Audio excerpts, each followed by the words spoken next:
aqui com vocês. Bendito seja o nome do Senhor, que nos reúne sempre com um propósito. Amém? Nós tivemos um tempo maravilhoso aqui ontem com as mulheres. E eu costumo dizer que quando nós nos reunimos com nossa sede, aquele que é a fonte da água da vida, vem matar a nossa sede. Amém? Eu tenho uma palavra para compartilhar com vocês hoje.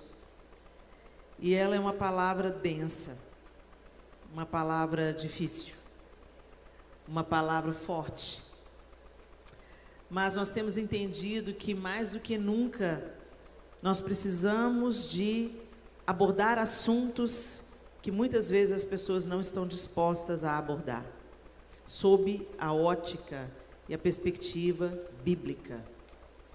Então, eu consultei o pastor Márcio para saber se nós teríamos crianças aqui, porque não seria adequado elas participarem. Mas é muito importante, jovens, adolescentes, pais, mães, irmãos, avós, ouvirem essa palavra. Deus tem queimado isso no meu coração e eu senti de dividir com vocês essa palavra nessa noite. Eu queria que você abrisse a sua Bíblia comigo, em 2 Samuel, capítulo 13. A minha Bíblia é a nova versão transformadora, a NVT, é essa versão que eu vou usar. Ela pode estar um pouquinho diferente da sua, mas fique atento à leitura. Nós temos uma leitura um pouco extensa, então fique ligado comigo para você estar atento. Para mim, esse é um dos textos mais desoladores da palavra de Deus. É um texto muito difícil. É uma narração muito difícil, uma história contada muito difícil. E a palavra de Deus, ela não esconde as mazelas. Ela não esconde as faltas, as fraquezas. Ela não vende para a gente um modelo de invencibilidade. Mas ela deixa patente os fracassos, a humanidade de cada um de nós, seres humanos, para que a gente compreenda que nós precisamos de Deus para viver uma vida que vale a pena ser vivida. Nós precisamos de depender do Senhor e nós precisamos de ser dirigidos pelo Espírito Santo e pela sua bendita palavra. Então, embora seja um texto extremamente difícil, uma história extremamente triste, o Senhor quer nos ensinar com ela, através dessa palavra, nessa noite. A partir do verso 1, 2 Samuel capítulo 13, diz: Absalão, filho de Davi, tinha uma irmã muito bonita chamada Tamar. Aminon, outro filho de Davi, apaixonou-se por ela. Aminon ficou tão obcecado por Tamar que adoeceu. Ela era virgem e Aminon imaginou que seria impossível possuí-la. Contudo, Aminon tinha um amigo muito astuto, o seu primo Jonadab. Ele era filho de Simeia, irmão de Davi. Certo dia, Jonadab disse a Aminon: Qual é o problema? Por que o filho do rei parece tão abatido todos os dias? Aminon lhe respondeu: Estou apaixonado por Tamar, irmã de meu irmão Absalão. Faça o seguinte, disse Jonadab: deite-se e finja que está doente. Quando seu pai o visitar, peça-lhe que deixe Tamar vir e preparar algo para você comer. Peça que ela prepare o alimento aqui mesmo, para que você a veja e ela o sirva. Então Aminon se deitou e fingiu que estava doente. E quando o rei foi vê-lo, Aminon lhe pediu: Por favor, permita que minha irmã Tamar venha e prepare 2 bolos aqui mesmo, para que eu a veja e ela o sirva para mim. Davi concordou e mandou Tamar ir à casa de Aminon preparar algo para ele comer. Quando Tamar chegou à casa de Aminon, foi até o lugar onde ele estava deitado, para que ele pudesse vê-la preparar a massa. Então ela assou os bolos, conforme ele tinha pedido. Contudo, quando ela colocou a bandeja diante de Aminon, ele se recusou a comer. Saiam todos daqui, disse ele a seus servos, e todos saíram. Então Aminon disse a Tamar: Agora traga os bolos ao meu quarto e dê-me de comer. Tamar fez conforme ele pediu. Quando, porém, ela lhe ofereceu a comida, ele a agarrou e exigiu: Venha para a cama comigo, minha irmã. Não, meu irmão, não me violente, exclamou Tamar. Isso não se faz em Israel, não faça essa loucura. Como eu poderia viver com tamanha vergonha? E você cairia em desgraça em Israel? Por favor, fale com o rei, e ele permitirá que você se case comigo. Mas Aminon não quis ouvi-la, e como era mais forte que ela, violentou-a. Então a paixão de Aminon se transformou em profundo desprezo, e seu desprezo por ela foi mais intenso que a paixão que havia sentido. Saia daqui, gritou para ela. Não, não, respondeu Tamar. Mandar-me embora agora seria pior do que o mal que você me fez. Aminon, porém, não quis ouvi-la. Chamou o seu servo e ordenou: põe essa mulher para fora daqui e tranque a porta. O servo a pôs para fora e trancou a porta. Tamar vestia uma túnica longa, como era costume naqueles dias entre as filhas virgens do rei. Então rasgou sua túnica, jogou cinzas sobre a cabeça e, cobrindo o rosto com as mãos, foi embora chorando. Seu irmão Absalão a viu e perguntou: é verdade que Aminon esteve com você? Bem, minha irmã, é melhor ficar quieta, pois Aminon é seu irmão. Não se aflija com isso. Então Tamar, como mulher desolada, foi morar na casa de seu irmão Absalão. Quando o rei Davi soube o que havia acontecido, ficou furioso. E embora Absalão não tivesse dito nada a Aminon a esse respeito, odiou Aminon profundamente pelo que ele havia feito à sua irmã. 2 anos depois, quando as ovelhas de Absalão estavam sendo tosqueadas em Baal-Azor, perto de Efraim, Absalão convidou todos os filhos do rei para uma festa. Foi até o rei e disse: meus tosqueadores estão trabalhando, eu gostaria que o rei e seus servos celebrassem essa ocasião comigo. Mas o rei respondeu: não, meu filho, se todos nós fôssemos, seria um peso para você. Embora Absalão insistisse, o rei se recusou a ir, mas abençoou Absalão. Está bem, disse Absalão, se o senhor não pode vir, permita que meu irmão Aminon vá conosco. Por que Aminon? Perguntou o rei. Mas Absalão continuou a insistir até que finalmente o rei concordou em deixar seus filhos, incluindo Aminon, irem à festa. Absalão disse a seus homens: esperem até Aminon estar bêbado. Então, quando eu ordenar, matem-no.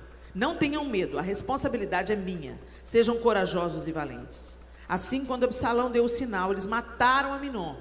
Os outros filhos do rei montaram em suas mulas e fugiram. Quando ainda estavam a caminho de Jerusalém, a notícia chegou a Davi: Absalão matou todos os filhos do rei. Não restou um sequer com vida.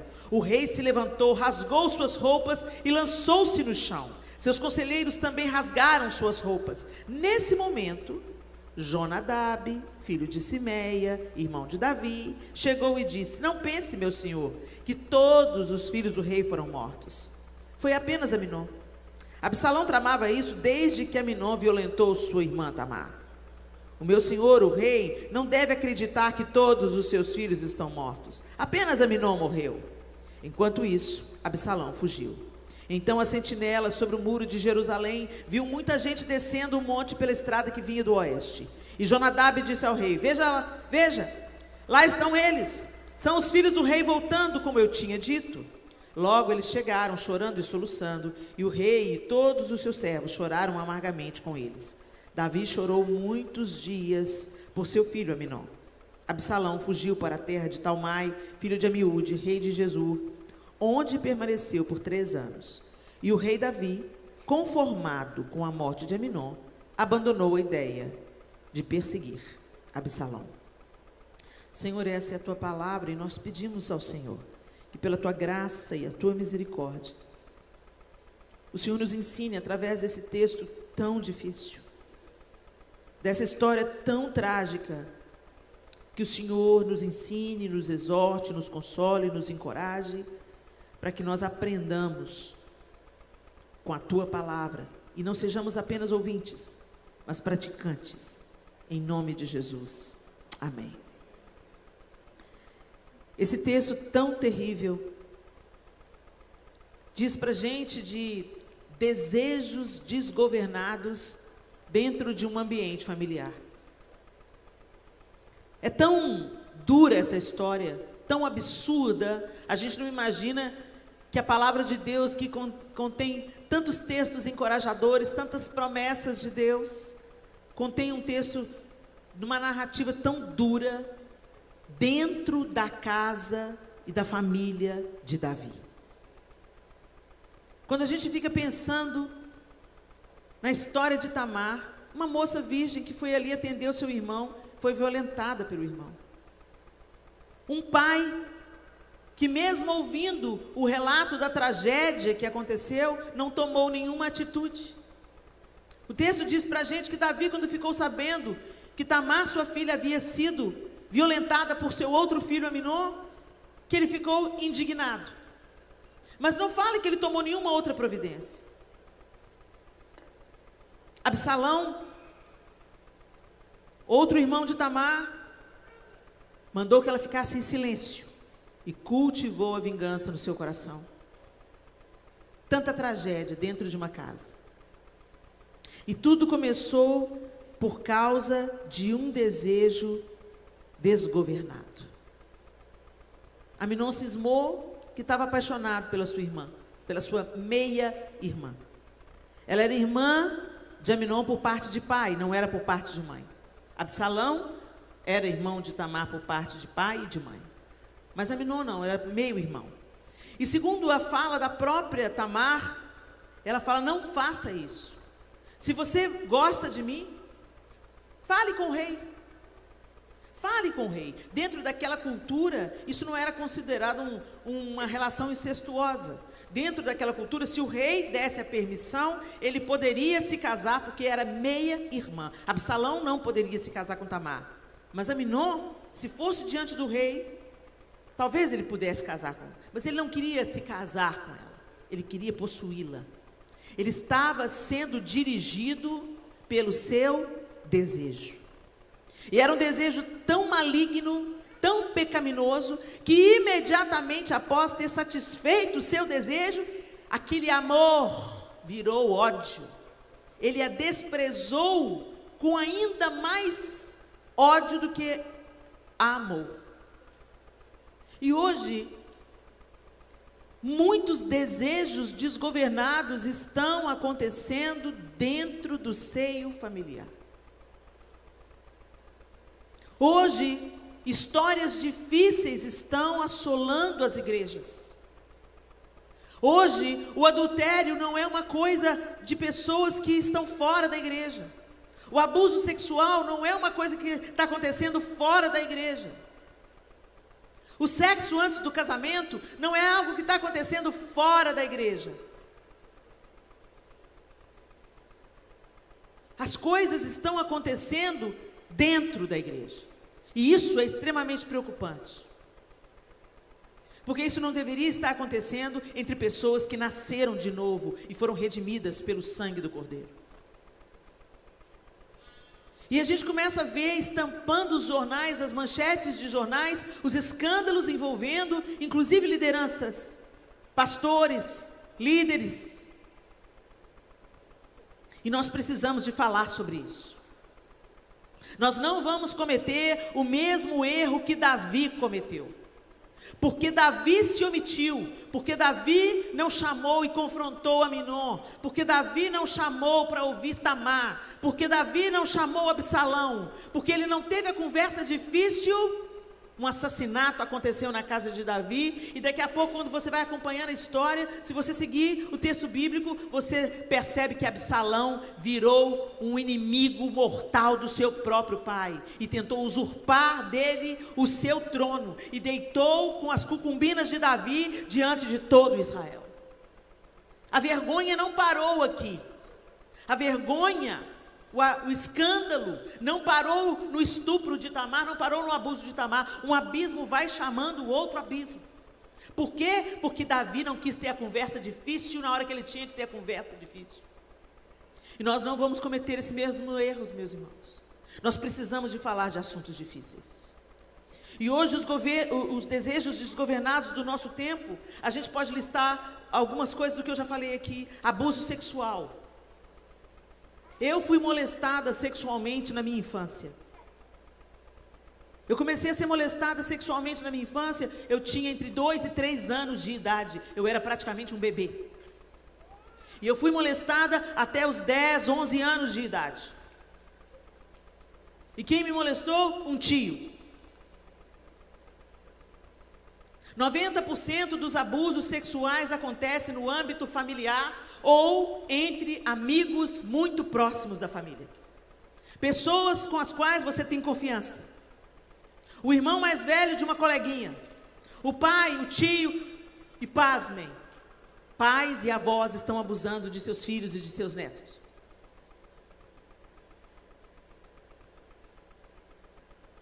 « 90% dos casos, o abusador é alguém que tem acesso, livre acesso à criança. Incesto.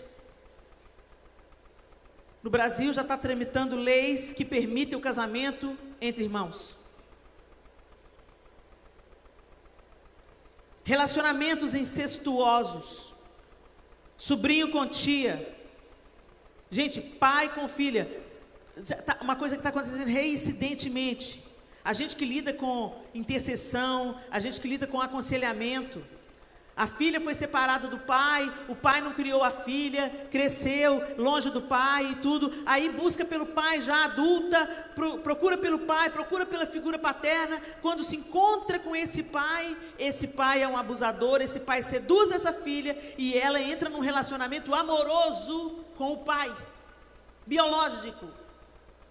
Isso é um relacionamento incestuoso, está acontecendo dentro das nossas igrejas. Pornografia. Gente, a pornografia é um vício. E como todo vício, a pornografia deixa a sua marca. Começa como algo ingênuo, algo para aliviar tensões, algo para fantasiar no seu casamento, e acaba desconfigurando a maneira como Deus desenhou o sexo de uma maneira pura, de uma maneira bonita, de uma maneira que produz a vida. A vida é gerada através do encontro sexual. É lindo, é elevado. Mas a pornografia distorce a sexualidade no padrão divino, vicia.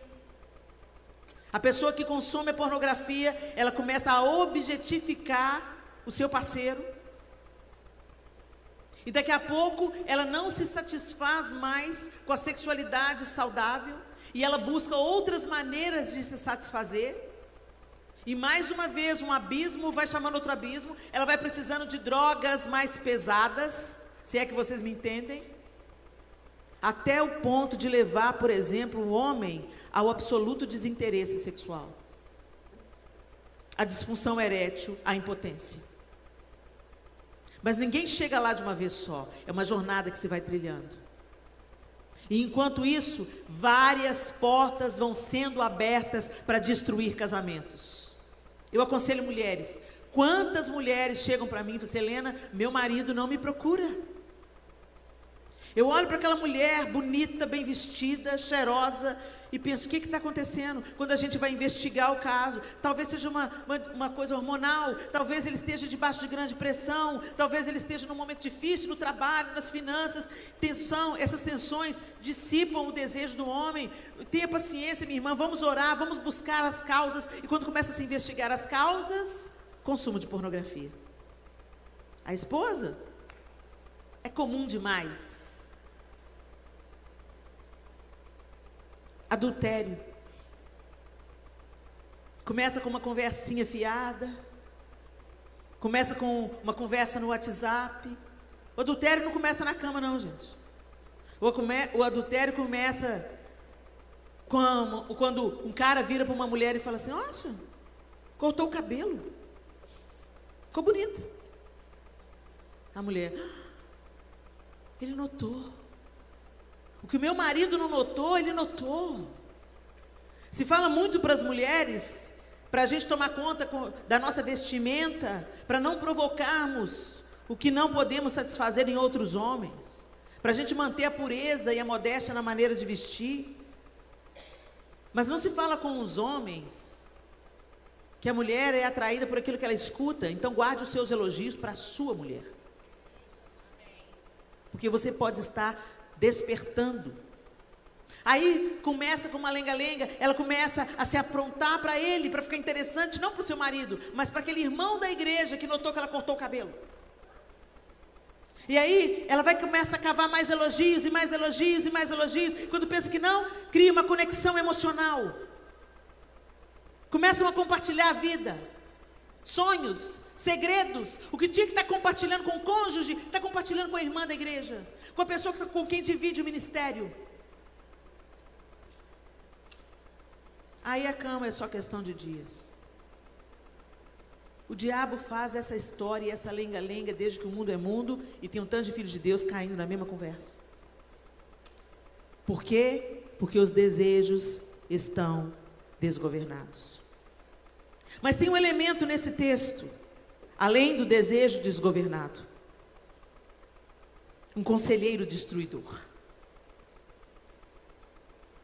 A Bíblia diz que na multidão de conselhos há sabedoria. Mas proporcionalmente, gente, tem aquela pessoa que o diabo vai colocar na sua vida para te dar um conselho de morte. E você tem que saber identificar qual é o conselheiro que vem do céu e qual é o conselheiro que vem do inferno para você. Jonadab era um conselheiro destruidor, disfarçado de refrigério. Quando Aminon, ele percebe que Aminon, primo dele, estava com o semblante descaído. O que é que você está triste, Aminon? Eu estou desejando a minha irmã. Se ele fosse um bom conselheiro, ele falava assim: por que você não fala com o rei que você quer casar com ela? Você está apaixonado por ela? Você gosta dela mesmo? Gosto dela mesmo. Então fala com o rei. E se o rei não deixar? Se o rei não deixar, esquece, meu filho. Vai caçar outra mulher para você amar. O amigo de verdade é aquele que te fala a verdade, aquele que te confronta quando precisa se confrontar, aquele que se fala: se afasta dessa situação.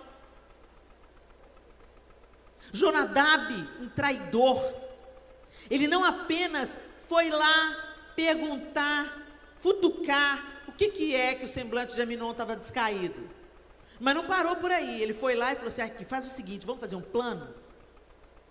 Você chama ela para preparar uns bolos na sua frente. Ele instruiu o seu primo como ele deveria fazer para seduzir a sua irmã e violentá-la. Isso é conselho de morte. E quantos de nós hoje, na nossa realidade, na nossa vida, como família, você está dando ouvido para conselho de morte?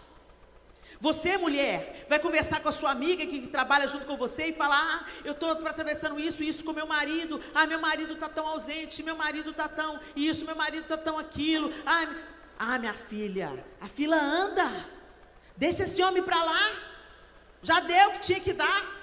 Você não é obrigada, não, você merece ser feliz. Cuidado. Cuidado com Jonadab. Ele vem disfarçado de um bom conselheiro, mas ele te leva para a morte. Se um amigo está te dando um conselho que é contrário à palavra de Deus, ele não é o seu amigo. O amigo é aquele que vai te ajudar a se manter fiel, a se manter firme. Ele vai te ajudar a encontrar soluções saudáveis, honestas, e não escapes para satisfazer o seu desejo carnal. E muitas vezes o Jonadab não é apenas uma pessoa lá do trabalho, um primo. Muitas vezes são as estruturas culturais contaminadas. Às vezes o Jonadab não é uma pessoa mesmo, um amigo lá da escola, um amigo do trabalho. Às vezes o Jonadab é a cultura. O que todo mundo está fazendo. Por que você tem que esperar até o casamento para se entregar para o seu namorado? Todo mundo transa antes.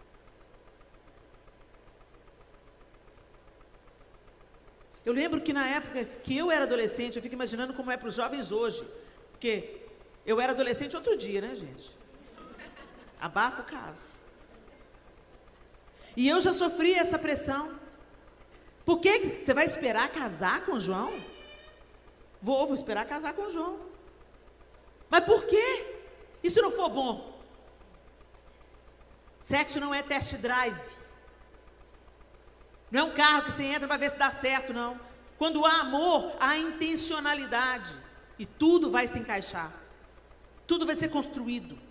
Tudo vai ser regado. Com amor, com conversa, com compreensão, com o óleo do Espírito Santo.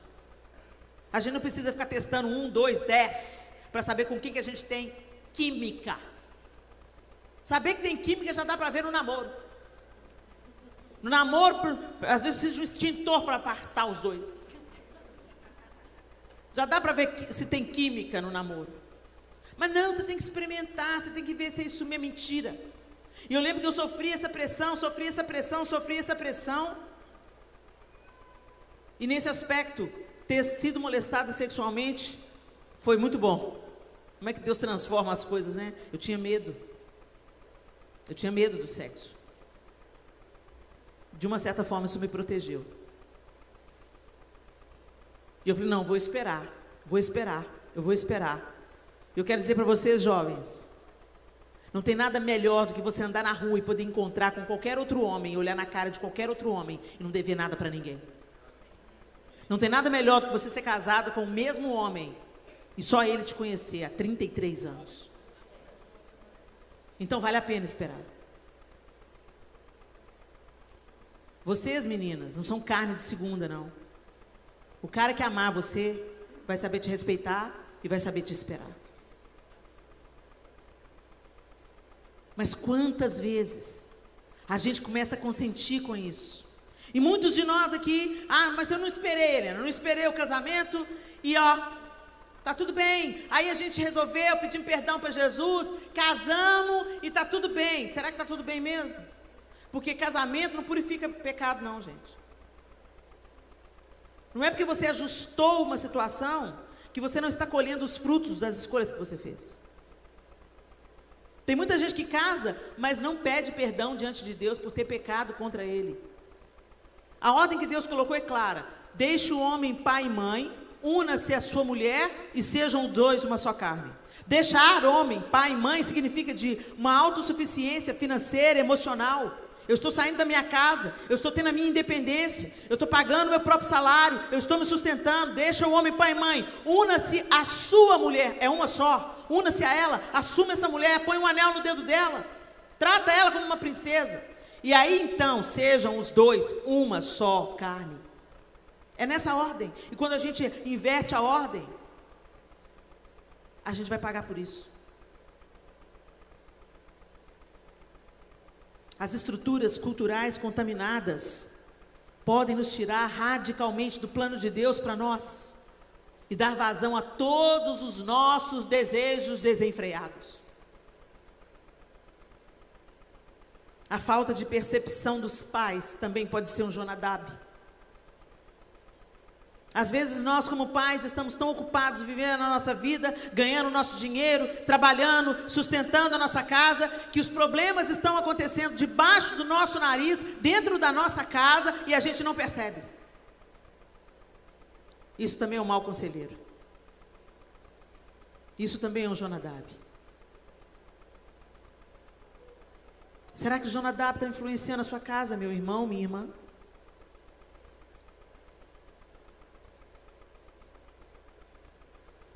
Será que as estruturas culturais dessa nação que você está inserida, que é uma nação tão abençoada, tão próspera, tão boa, que te dá tantas facilidades, mas que também tem tantos problemas, não está modelando a sua casa? De repente você passa a não acreditar mais nos valores bíblicos, como se eles não fossem valores que era para ser. Gente, toda a ordenança divina não é para nos oprimir.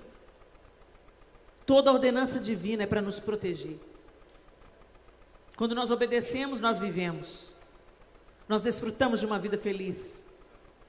Nós não temos nenhum motivo de nos envergonhar. Nós podemos andar com a nossa cabeça erguida, sem dever nada para ninguém, olhando cada pessoa nos olhos. Não tendo arrependimentos de por que eu fiz, por que eu me entreguei, por que eu cobicei, por que eu adulterei. Colhendo as consequências do pecado. Deus não precisa da nossa santidade, não. Quem precisa da nossa santidade somos nós mesmos. Deus já é santo, já é perfeito e já é completo. quando nós escolhemos o caminho da santificação, quando nós evitamos os nossos desejos desgovernados, quando nós evitamos a convivência com Jonadab, seja essa pessoa, seja o sistema cultural que nós estamos inseridos, quando nós evitamos isso, nós evitamos a morte, nós evitamos o mal, nós preservamos a nossa própria alma, preservamos os nossos próprios relacionamentos.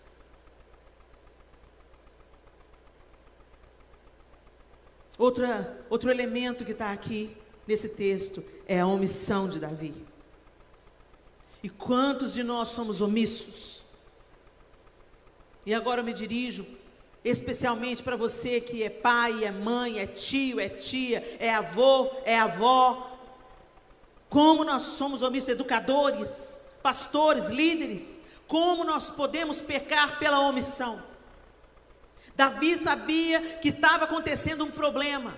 A gente prefere sufocar o problema do que tratar o problema, fugir do escândalo. Eu cheguei numa igreja em Londres há muitos anos atrás e eu encontrei uma igreja quebrada. Eu quis saber por que aquela igreja estava tão sofrida. E uma pessoa chegou perto de mim e falou assim: pastor, aconteceu uma coisa muito difícil aqui na nossa comunidade de fé. O que aconteceu? Um casalzinho de jovens estavam namorando, se gostando, e eles estavam namorando já há algum tempo, e a menina apareceu grávida. Então ela foi para a mãe, para o pai, contou que estava grávida, e contou para o namorado que estava grávida. O namorado foi e contou para o pai dele: eu engravidei minha namorada, pai, mas eu gosto dela, eu quero me casar com ela. Então o pai daquele garoto foi procurar os pais da menina para dizer: olha, os nossos filhos erraram, os nossos filhos pecaram, mas o meu filho ama a sua filha, nós podemos ajudá-los a se casar. Mas só que quando eles chegaram lá, os pais da menina já tinham tomado a decisão de que ela iria abortar o bebê. Todo mundo crente, tá?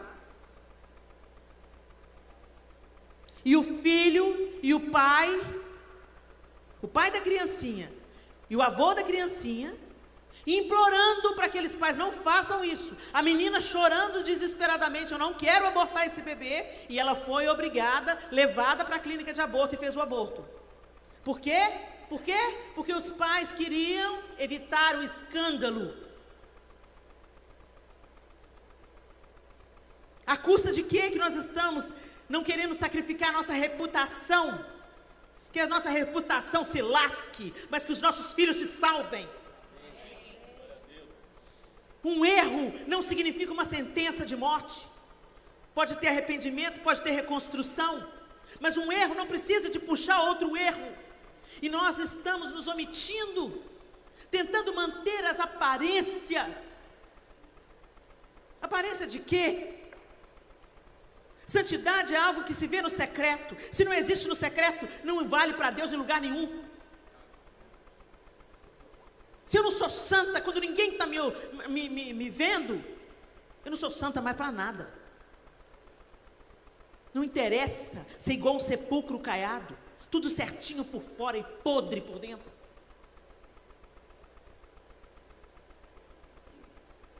O pastor estava compartilhando comigo que encontrou um morador de rua.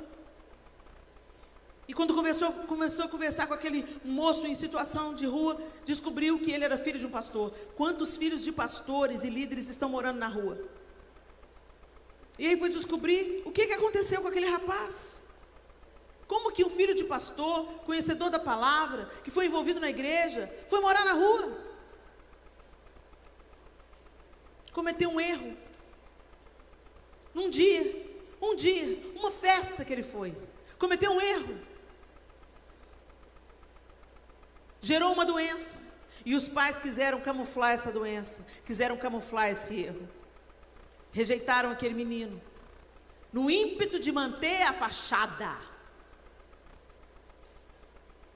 E aquele menino, naquela época o menino falou: que amor é esse que eles estão pregando?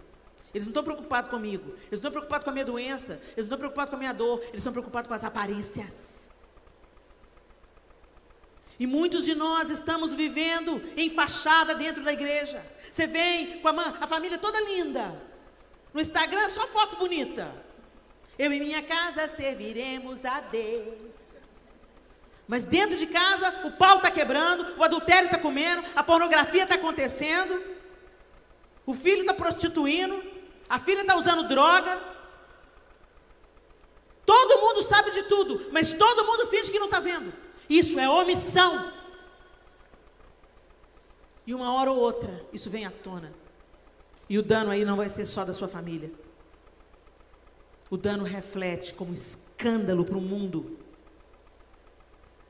Você se impede de entrar no céu e ainda impede um tanto de outras pessoas de irem para o céu também, pelo seu mau testemunho.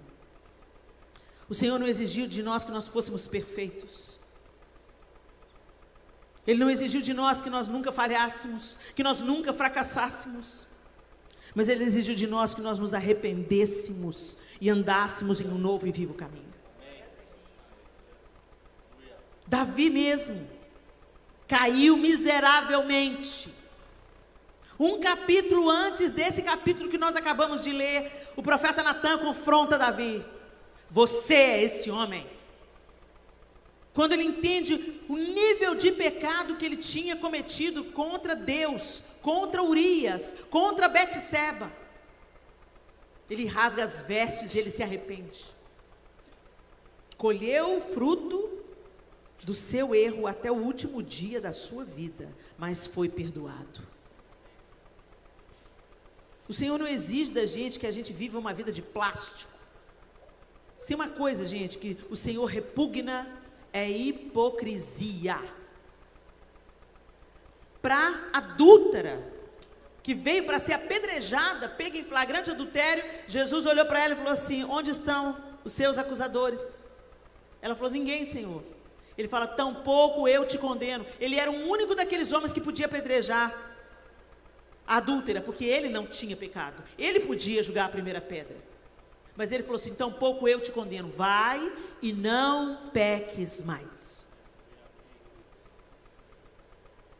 Jesus deu uma absolvição instantânea para uma mulher que foi pega em flagrante adultério. Ele deu para ela uma segunda oportunidade. Mas você vê Jesus falando com os religiosos, ele fala: raça de víboras, hipócritas, sepulcros caiados.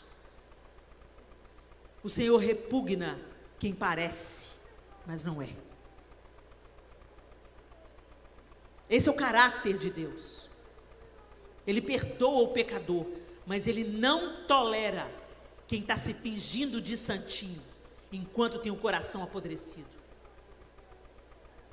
Ele não tolera aparência sem essência. Samuel olhou para Eliabe e falou assim: eis aí o ungido do Senhor, certamente é ele que vai substituir Saul. E Deus fala: não, Samuel, não atente para a aparência, porque eu olho o coração, e eu rejeitei o coração de Eliabe. Ele tinha porte de rei, ele tinha jeito de guerreiro, ele parecia, mas não era. Invejoso. É só virar a página que você vê Eliabe falando com Davi, e você vê o coração de Eliabe ali naquele texto. Deus está de olho no nosso coração. Por que Davi não confrontou? Quantas meninas chegam para a mãe e denunciam o toque de um tio, um toque inadequado do avô, um toque inadequado do pastor, e a mãe fala assim: mentira sua, menina. O dia que eu me enchi de coragem e fui contar para minha avó que meu tio estava me molestando, me tocando de um jeito que ele não podia tocar, eu tinha 9 anos, minha avó me chamou de mentirosa. Talvez aquilo tenha doído mais em mim do que todos os anos de abuso. Por quê? Porque a gente não quer ter conversas difíceis, né? Porque a gente não quer procurar tratamento, né? Gente, não é pecado ser tentado, não. Pecado é sucumbir à tentação. É melhor você confessar e buscar ajuda numa situação que você está sendo tentado, do que você ter que confessar um pecado consumado.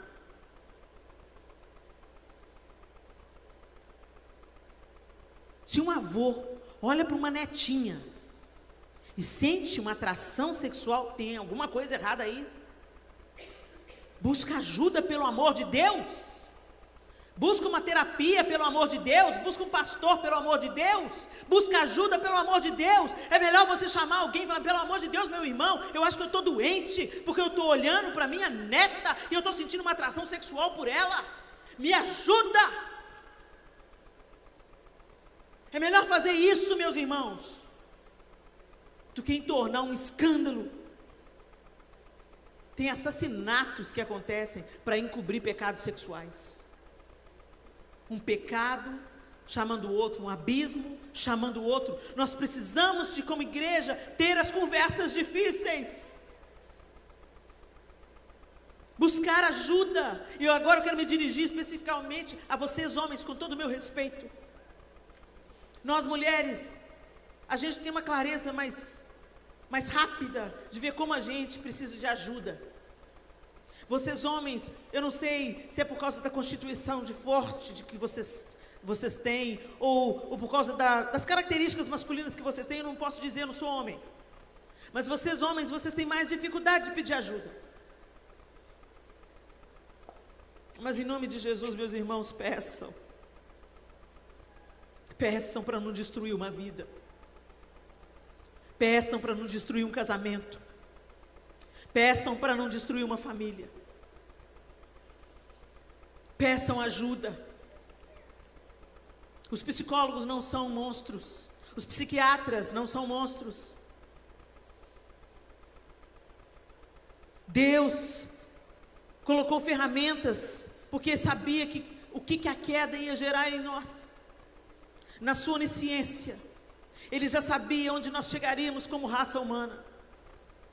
Debaixo de tantas pressões, tantas situações, tanta deformação.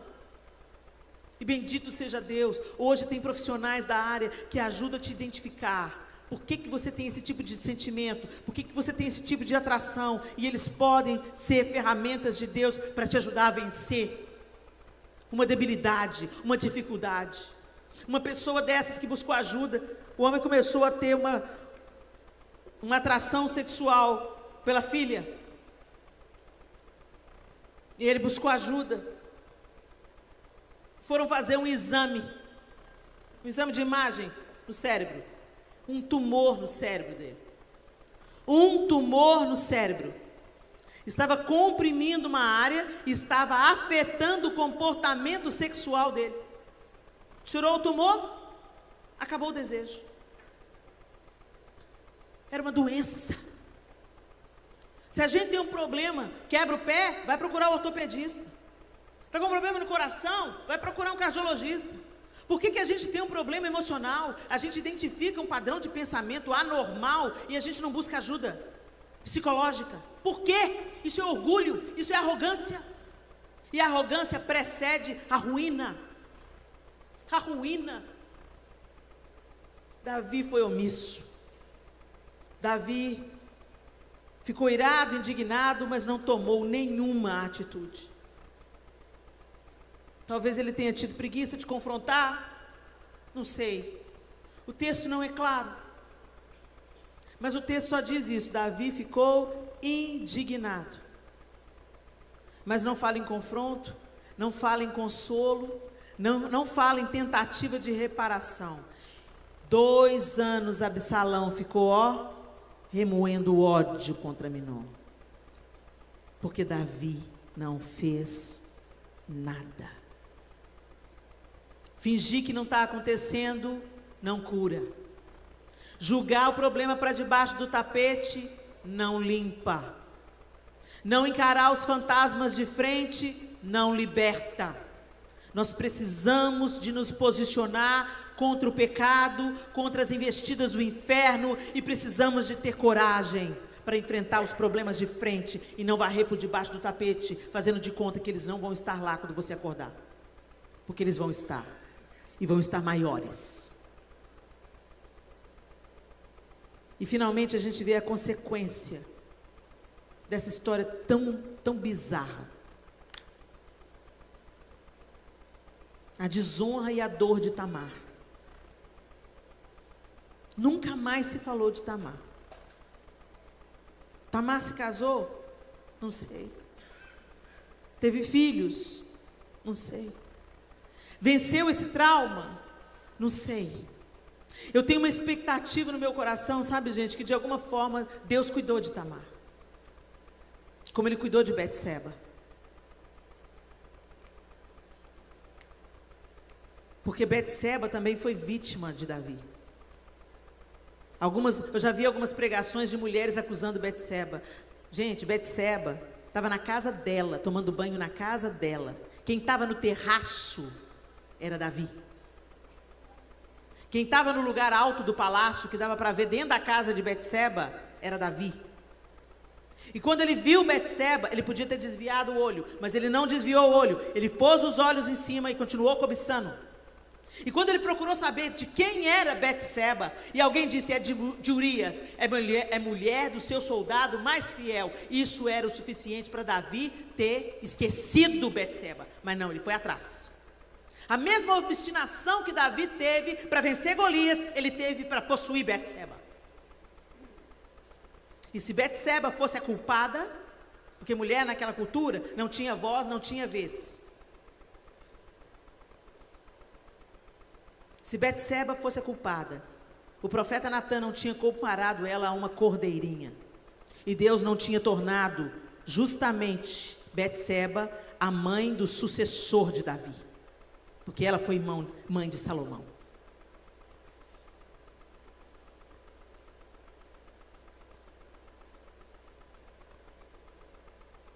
Tanta desgraça, tanta tragédia aconteceu na vida de Davi. Porque enquanto era para ele estar na guerra, ele estava no terraço, cobiçou a mulher do outro, e um abismo foi chamando outro abismo. Então, meu irmão, minha irmã, pensa 2 vezes antes de pôr os seus olhos no marido e na esposa de outro. Porque um abismo vai chamar outro abismo. Eu já vivi 55 anos e já sei o suficiente que onde entra o adultério, a desgraça entra junto. A desonra, as finanças, a bancarrota, os filhos quebrados, os traumas, entra tudo junto. É um capeta que traz um tanto atrás dele.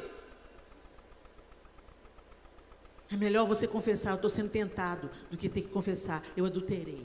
E ter que lidar com as consequências disso. Porque o pecado, gente, Jesus perdoa, mas a consequência você vai ter que lidar com ela. E a consequência está aqui, a consequência da omissão de Davi. A consequência do desejo de Aminon desgovernado. A rebelião de Absalão contra o seu pai. O que resultou também na morte do próprio Absalão.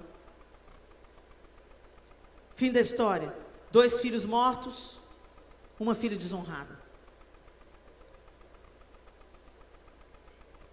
Tudo por quê? Porque as conversas que tinham que ser tidas não foram tidas.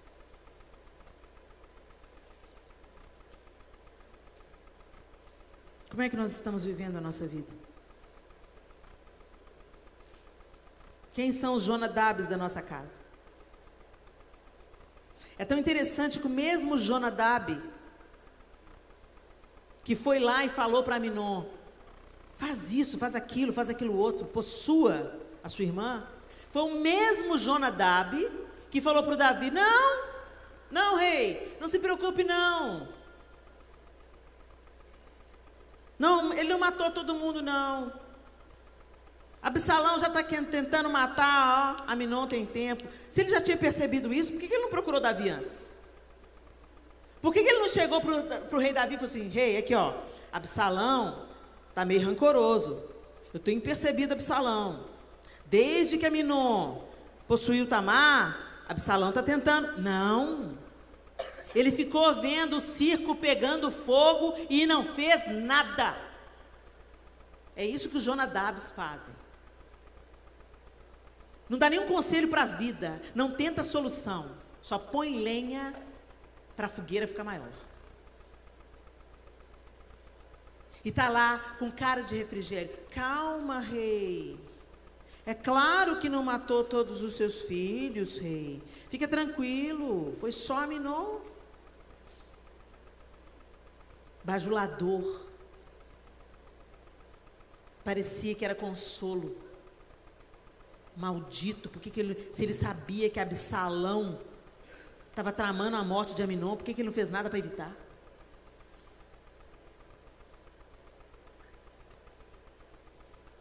Os Jonadab estão aí, gente. Dentro e fora da igreja. No seu trabalho, na escola onde você estuda, no sistema, no entretenimento, nos filmes, o mau conselho está aí. Gente te pondo pilha para você descer ladeira abaixo, você vai encontrar em todo lugar. Presta atenção onde você está dando seus ouvidos.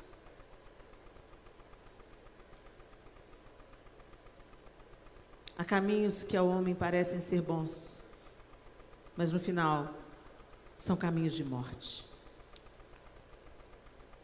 Meus irmãos, minhas irmãs, Deus criou a família. E Deus criou a família para ela ser um refrigério, um oásis no meio do deserto, uma luz no meio da escuridão, um lugar para onde a gente queira voltar no final do dia e se sentir aceito,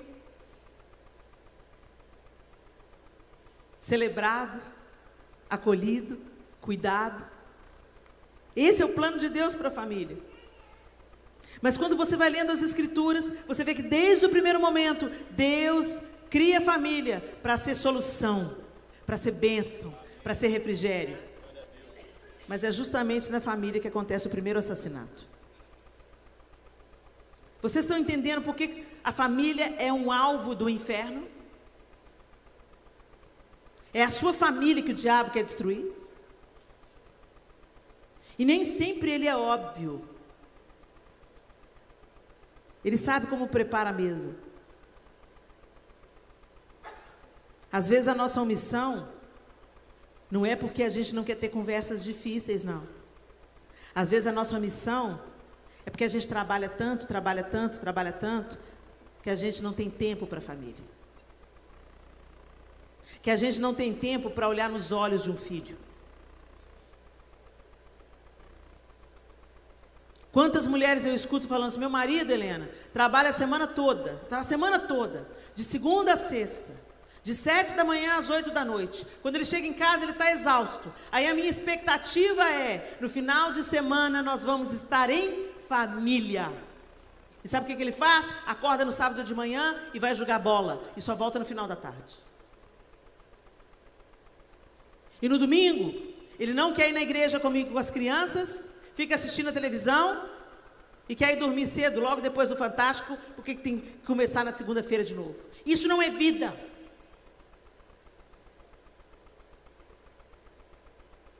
Somos omissos porque entramos na rodinha do hamster, adoramos Mamon, falamos que estamos trabalhando pela família.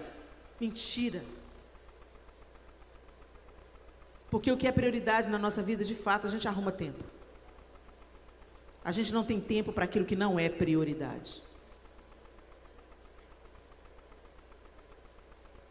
E eu não quero trazer peso para vocês não, meus irmãos, eu quero trazer luz.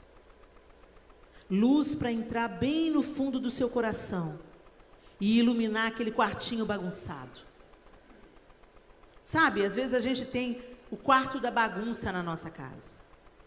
A garagem, debaixo da escada, algum lugar onde a gente vai guardando as coisas lá que a gente não tem tempo de dar um jeito, a gente vai empurrando lá para debaixo. Mas um belo dia, você descobre um camundongo.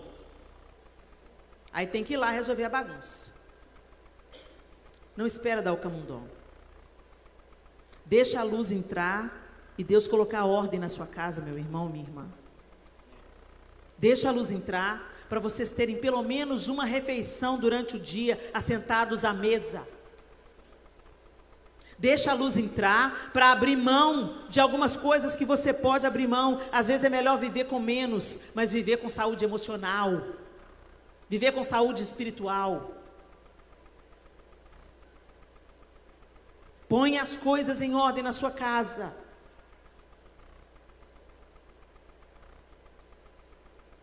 Não deixe que Jonadab vença. E não deixe que seus filhos virem seus opositores, porque foi exatamente o que aconteceu. Absalão virou o pior inimigo de Davi. Davi teve que sair da sua casa para não entrar em confronto com seu próprio filho.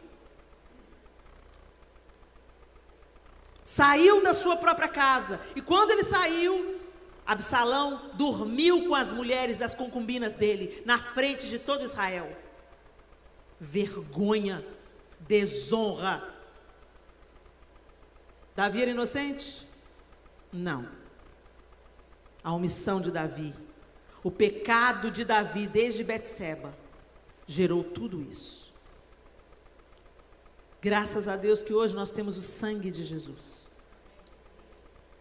Graças a Deus que hoje nós temos profissionais cristãos sérios, responsáveis, terapeutas, pastores, que sabem a importância do sigilo de um gabinete, que trabalham arduamente para te ajudar a vencer as suas dificuldades.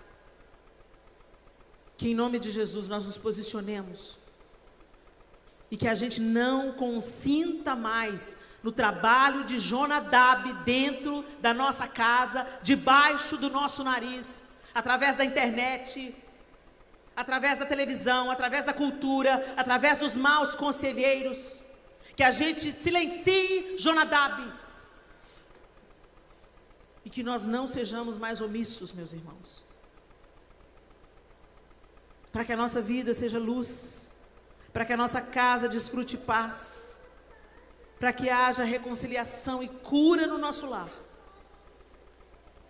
para que o coração dos filhos se convertam aos pais, o coração dos pais se convertam aos filhos, e para que a nossa casa se torne um referencial de justiça, de santidade, de amor, no meio de um mundo em escuridão. Em nome de Jesus. Feche os seus olhos.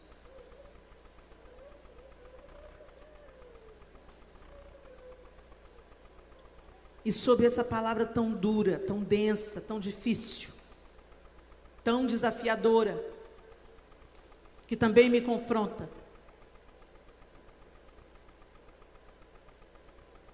eu te desafio a deixar a sonda do Senhor ir no seu coração nessa hora.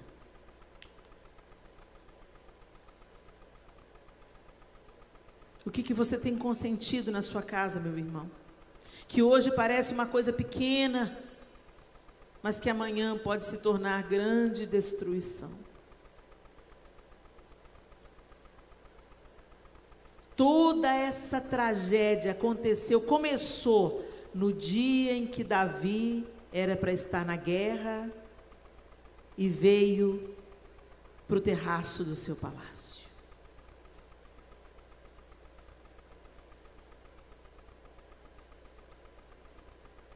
O que você está olhando que você não deve olhar, meu irmão, minha irmã? O que você está cobiçando que você não deve cobiçar? Onde você deveria estar vigiando e não estar?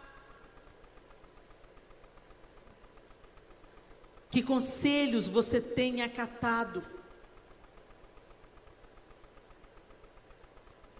Que desejos têm governado você?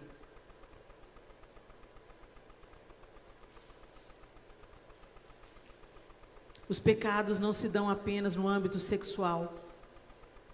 Muitas conversas precisam ser interrompidas.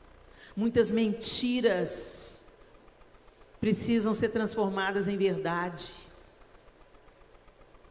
Muita omissão precisa passar a ser participação ativa, intencional.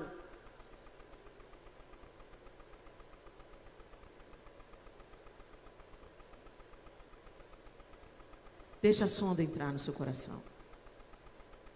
Deixa o Senhor trazer à luz o que está nas trevas. É tempo de arrependimento, é tempo de conserto, é tempo de pedir ajuda onde há necessidade. E eu volto a dizer, é melhor a gente confessar uma vulnerabilidade, confessar uma tentação, do que ter que confessar um pecado. Mas ainda assim, se tiver que confessar um pecado, não encubra. Confesse, peça perdão, recomece, reconcilie-se e prossiga.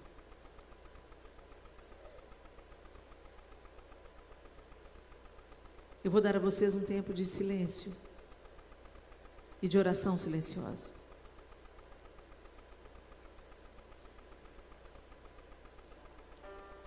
Não tem dinheiro no mundo que valha uma família destruída. Não tem emprego no mundo que valha um casamento xoxo, frio, indiferente.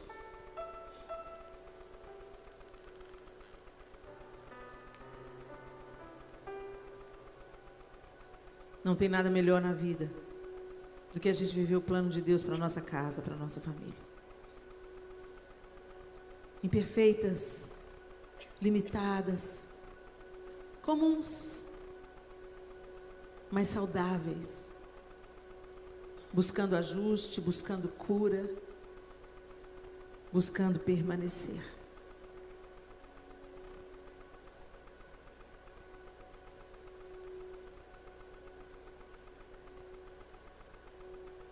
Que em nome de Jesus haja conserto na sua casa. Que Jonadab seja silenciado. A omissão seja vencida. E haja cura. Que haja cura. Que haja pedido de perdão. E perdão liberado. Que haja intencionalidade no cultivo de novas sementes, regadas com amor, com compreensão, com afeto, com paciência. Que o fruto do Espírito seja abundante na sua casa, meu irmão, minha irmã. Que os nossos lares sejam curados. Em nome de Jesus. Senhor, que história triste, Senhor. Que episódio difícil na vida de Davi, de Tamar. Quanta tragédia.